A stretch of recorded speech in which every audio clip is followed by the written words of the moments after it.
Hello, আমি দীপ চক্রবর্তী। আমি বাংলাদেশের ব্রাহ্মণবাড়িয়া থেকে বলছি। আমার মায়ের ক্যান্সার চিকিৎসা চলছে। চিকিৎসার ক্ষেত্রে বাংলাদেশে তো জানেনই ক্যান্সার চিকিৎসাতে যে ভোগান্তি হয়। তো সেক্ষেত্রে আমি ভারতের হেলথ ট্রিপের মাধ্যমে আমি ভারতের দিল্লিতে আসছি, গুরুগ্রামে। তো এখানে আমাদের সার্জারি, কেমোথেরাপি এবং রেডিওথেরাপি সবগুলো সম্পূর্ণ হয়েছে।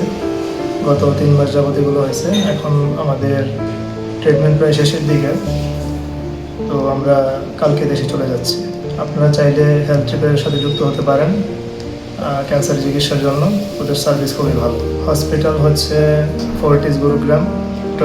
আমরা ডক্টর বেদান্ত কাবরার আন্ডারে অপারেশন করেছি এবং যে রেডিয়েশন থেরাপি এটা ছিলেন ডক্টর অমর রায়। তো ওদের ট্রিটমেন্ট খুবই ভালো, সার্ভিসও খুব ভালো।